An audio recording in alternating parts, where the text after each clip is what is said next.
Yeah, shares getting a boost as well right now in sympathy. But joining us is Brandon Oglenski, Barclays North America air freight and ground transportation analyst. He has an overweight rating on FedEx. Brandon, it's good to have you on. I mean, shares are soaring here. I realize that expectations were tempered going into this print, but your takeaway? Yeah, Morgan, thanks for having us on. And we're definitely bullish FedEx, like that last company just quoted there. But look, I think there's three things that really matter. First off, this company really delivered margins in an environment where the whole transport universe is worried about slower and lower import volumes, which we're seeing from U.S. tariffs and de minimis rule changes. So I think what we're seeing here is that the company's structural cost initiatives here are really delivering. The second point really here is that the company is on track to spin their freight business. Now, I know the freight segment was a little bit weaker this quarter, but that's really in line with the other public comps.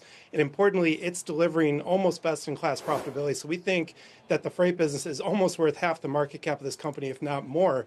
And then thirdly, and most importantly, which I think most investors still haven't really figured out here, we're in a generational shift here. And I hate to say it because we really do like UPS and all their efforts, but unfortunately that business is really in structural decline as Amazon takes volumes off it. UPS is trying their best to maintain margins and to shrink their footprint, but what's happening is the cost per package at UPS is going up significantly, and that's really the duopoly competitor here with FedEx. And what we're seeing is FedEx is actually benefiting from that. We're seeing structural market share now come on to FedEx as they're merging their domestic networks to a lower cost outcome. So we think this is actually in the very early stages here. Interesting. So how much of this is company specific versus a reflection of the global macro when FedEx forecasts for fiscal 2026 a 4 to 6% revenue growth rate year over year?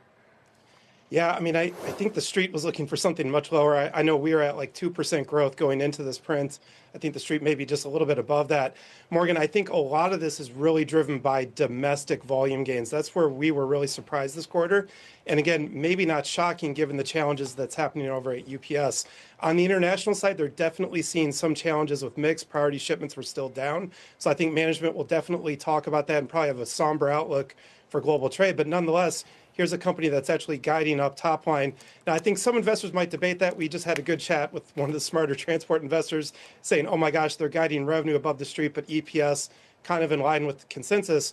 But again, I think in this environment, every management team is going to be pretty conservative with the outlook.